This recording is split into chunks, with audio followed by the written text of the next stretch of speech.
Thomas Tew.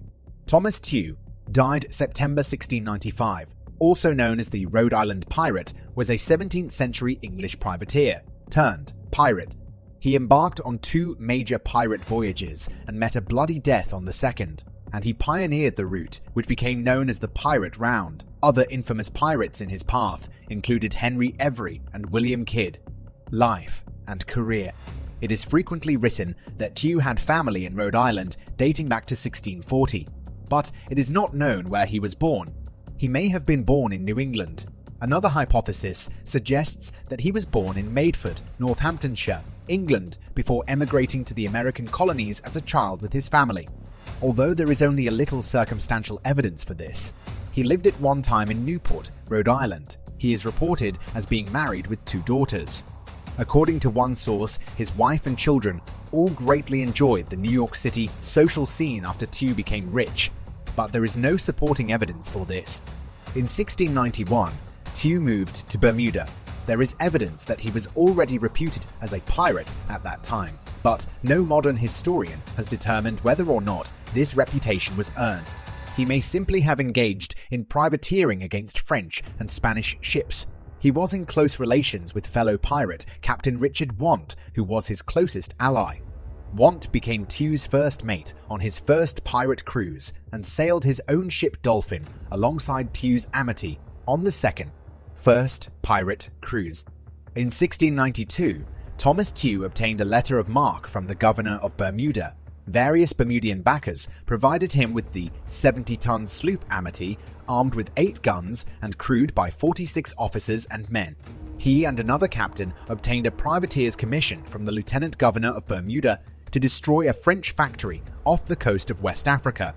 Tew set sail in December, ostensibly to serve as a privateer against French holdings in the Gambia.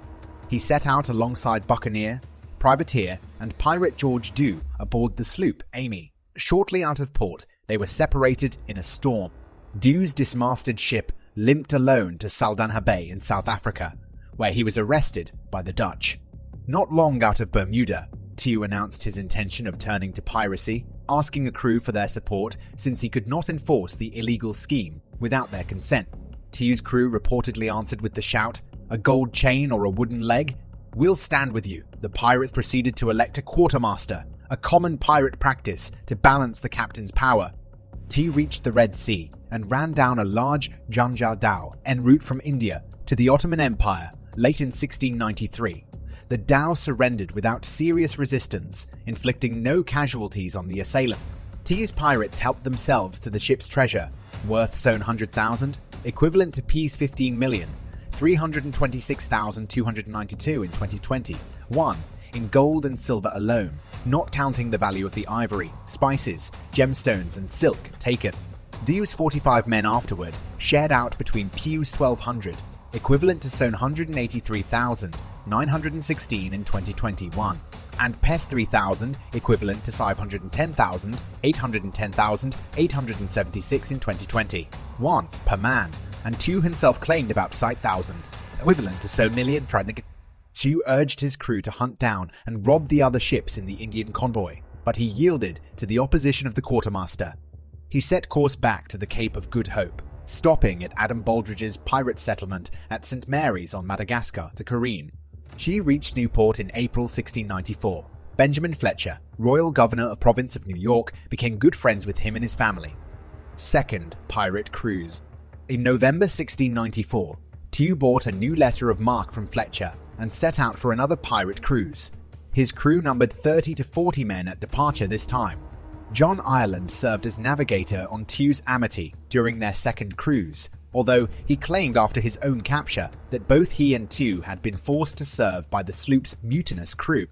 According to his deposition, the crew threatened the pair during what would have been a trip from New York to Boston to prepare for privateering against the French.